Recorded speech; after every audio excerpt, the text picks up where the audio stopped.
So Cultural Strategy is a book where we did two things. One, we actually put, the first book was I was an academic, and it's a model that I developed to be very pragmatic and useful for all of you, but I didn't demonstrate that it was actually so.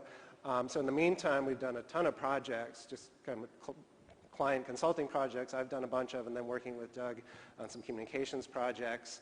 And so now we had sort of an ideas factory approach, and we really tried to push the ideas and develop a really useful, systematic, but efficient model that really works. So the book has cases that kind of show how it works, and the model sort of unveiled in a more, I think, an easier to understand way too. But then the other thing we did is really focus the book on innovation. Because when you talk about the innovation conversation here, it's really interesting being here, because in the world that I usually hang out in, which is more kind of client side, the innovation discussion is totally different. It's a discussion around, it's a very, we call it the better mousetraps model conversation. It's a very economistic engineering kind of conversation, which is how can we approach new market spaces with new technologies that are really going to be, step change in terms of functionality, in terms of performance, in terms of price. So it's very much the world that's dominated by the McKinseys and the Boozes and so forth. And now, I guess now design thinking is becoming a buzz, so maybe they bring IDEO in also. But it's not a conversation that typically communications firms have a lot of leverage in that conversation, as much as we would love to.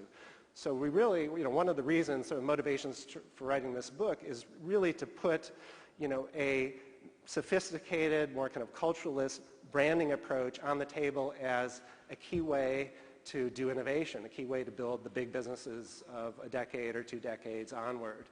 And so that's what, we're still on the same slide, so I guess I'll use these. So that's what I'd like to describe to you today. Okay. Am I controlling this, or is somebody else?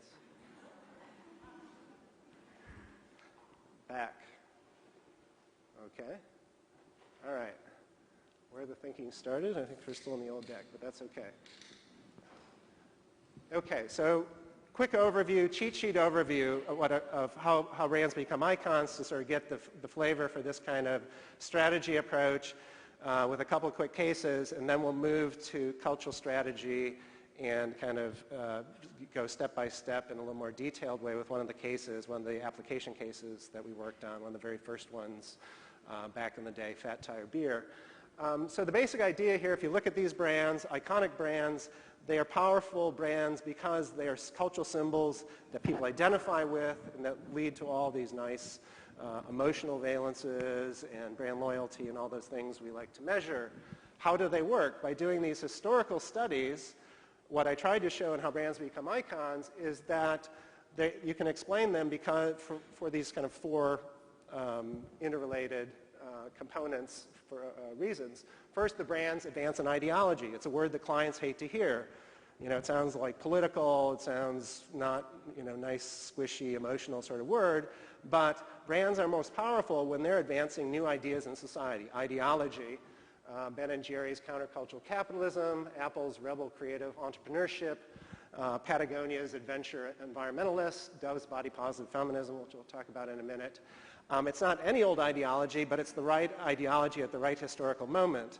So what we sort of borrow from cultural sociology and cultural history to show that when there's really profound changes in society, political, demographic, economic, technological, that shake up people's identity moorings. Cultural symbols are the things we use to sort of moor and pursue our identities. These are the moments when people demand new cultural symbols, and there is what those historical shifts create a demand collectively for new ideology and really good expressions of those ideologies. So it's a very historical kind of approach to thinking about brand strategy. That the content, the actual content with which the brand goes forth and conveys that ideology is very important too, obviously. It's not, here's the 10 commandments, I stand for this.